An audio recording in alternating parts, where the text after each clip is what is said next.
Today we are in the 207 Kitchen at our main studios, and we're not going to cook. Vanessa Seder is with us. She is a cookbook author, a food stylist, and she's the author of Eat Cool and Secret Sauces. And she's going to show us today something that's really useful for anyone who's even moderately serious about their cooking, and that is how to keep your knives sharp. Yes. So where do we begin? What do you do? Well, thank you for having me talk about this. This is very important. People should know about this. This is good to know. So first is knife care. So this is a Santoku chef's knife here.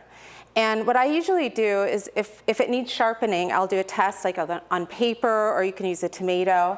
And if you press and it's not kind of going through really easily, that's a good sign that it's time to sharpen your knife. Okay. So my favorite way to sharpen a knife is actually with the whetstone here. This is the old school approach. The old school approach. I did bring this just to show it because this is a lot less intimidating, I would say. Yeah. The problem with these, they do sharpen the knives, but they can also pit the knife as well, have microscopic pits in the tip of the knife. Okay. So this is the way I like to go. All right. So you have to wet it. Give us a demonstration. You need the whetstone to be damp. You need it to be damp because the friction creates heat. There's two sides to it. There's a coarse and a fine. Got it. So you start with the coarse. I have this nifty little case it goes right into. Now, when you put your knife through it, like so, you want it at a 20-degree angle. How do you find that, right? Here's the trick. So you start with 90 degrees, 45 degrees, and then about half. Half of that. And it's about 20. That'll get you 22.5. So, yes. So you want to run your knife all the way from the heel to the tip through the stone. Okay. Like so. You want to use your other hand to secure it, and you're going to run your knife through. Then you're going to flip it over, and you're going to kind of run your knife through that way, and you're going to kind of keep doing this over and over again at the 20-degree angle. And that way, both sides are evenly sharpened. How many times do you typically do that? I usually do about 20.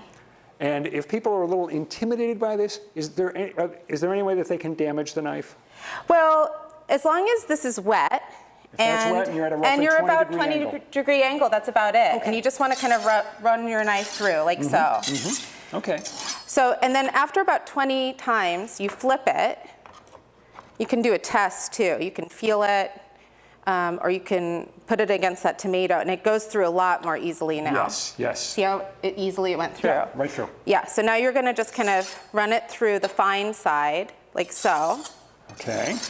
And then afterwards, we're going to hone the knife. So this isn't a sharpener. A lot of people think this is a sharpener. That's what I have always thought, but it's not. This is a knife honer. Okay. And what it does, so stainless steel is a really soft metal. And as you use it, the tip of your knife, it pits, it frays on a very small microscopic level. And to keep your knives nice and sharp longer, you want to run it through the honer. So you do the same thing as you do with the stone, but with the honer. All right, show us how that's done.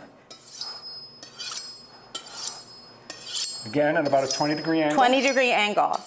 And you'll see that it just really finishes the job, and it just goes right through the tomato very easily. It's important to sharpen your knives because you're more likely to cut yourself with a dull knife. How often do you do that? How often do you sharpen them? I sharpen them as much as needed. Like basically, I just feel my knife before I use it, and if it feels like it does need a sharpening, I do sharpen it. The other thing I want to say is that you should use wood or plastic cutting boards, and never put your knife in the dishwasher. Never? Yeah, just hand wash your knives. Really? Yeah, they keep them nice longer. The glass cutting boards really do damage to your knives as well. All right. So. Pretty I hope simple. that helped. It does. And if you buy a decent set of knives, they're going to last a long time if you take care of them, right? I think these I've actually had for over 20 years. There you go. And I still use them. There you go. Yeah. That's an endorsement. Yeah. There you go. Good information. Vanessa, thank you so much. Welcome. We appreciate it. Yeah. Stick around. We're going to return with 207 in just a moment.